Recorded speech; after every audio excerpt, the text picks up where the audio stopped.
ومن بعد طول غياب رجعنا لكم اليوم بوصفة خاصة، وبمناسبة اقتراب حلول شهر رمضان المبارك حبيت أقدم لكم وصفة سهلة وسريعة فيكن تحضروها كطبق حلويات بعد إفطاركم. المكون الأساسي لوصفتنا اليوم هو بسكويت الأوريو.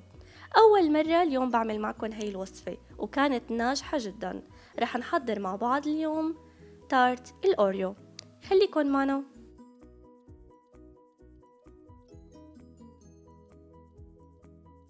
مقادير الكيكة: 1.5 كوب بسكويت أوريو مطحون بدون الحشوة الداخلية، أما الحشوة منحطها هلأ على جنب لنستخدمها بالحشو بعدين. 2 حبة كبيرة بيض، 3 معالق كبيرة سكر، نصف كوب حليب سائل، معلقة كبيرة فانيليا، معلقة كبيرة بيكنج باودر. وهلأ منروح للتحضير. بوعاء منضيف البيض والسكر ومنخفق.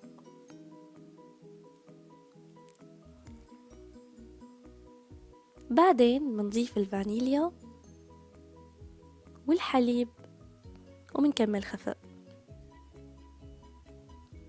وهلأ منضيف بسكويت الأوريو المطحون، وقبل ما نخفق البسكويت مع السوائل لازم نضيف البيكنج باودر لحتى ما يعطي مفعول قوي.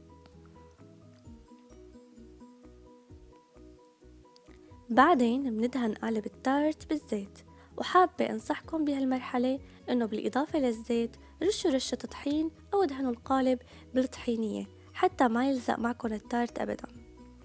هلأ منضيف مزيج كيكة التارت ومندخله على الفرن.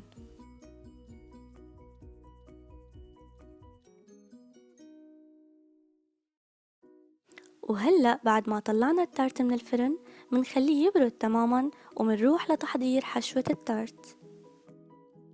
مقادير الحشو: 1 كوب كريمة خفق سائلة وباردة، نصف كوب حليب مكثف، وزوائد الحشو الخاص من بسكويت الأوريو يلي احتفظنا فيهن. وللتزيين رح يلزمنا كم حبة أوريو وشوكولا مبروشة أو رابسل، وأنا هون استخدمت شوكولا دارك وميلك للتزيين، فيكن تستبدلوها بالنوتيلا إذا حبيتوا. للتحضير رح نحط بالوعاء الأول كريمة الخفق أو هيفي كريم، ولازم تكون باردة جدا. بنخفقها بالمضرب الكهربائي على سرعة عالية لحتى تتكاثف ويصير قوامها كريمي.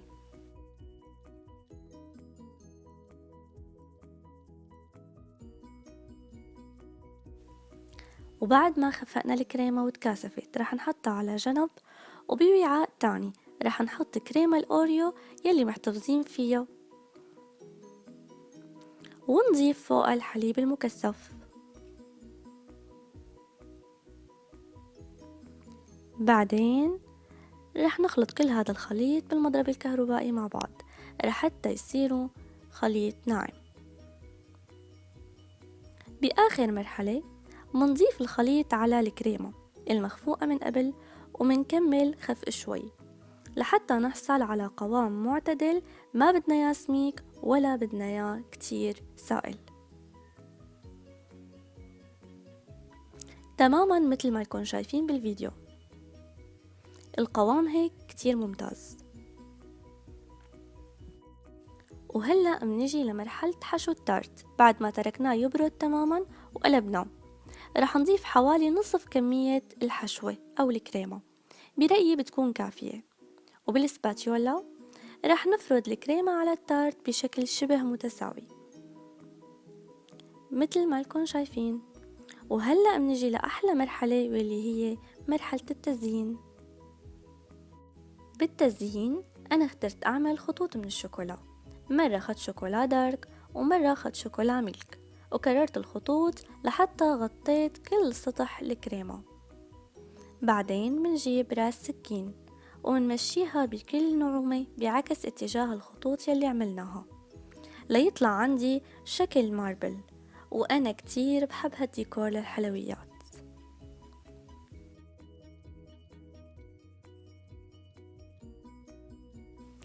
بعدين قسمت حبتين أوريو لقسمين متساويين بالسكين وزينت الأطراف، وكسرت حبتين بشكل عشوائي وحطيتهم بالنص.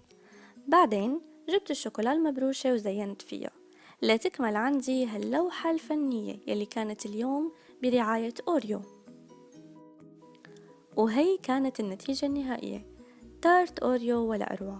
لازم تجربوها وتعتمدوها كوصفة أساسية سريعة وطيبة وسهلة كمان. إذا حبيتوا وصفاتي فيكن تشتركوا بالقناة وتشغلوا زر الجرس ليوصلكن كل جديد، ولا تنسوني من الدعاء، وانتظروني بوصفات جديدة. سلام.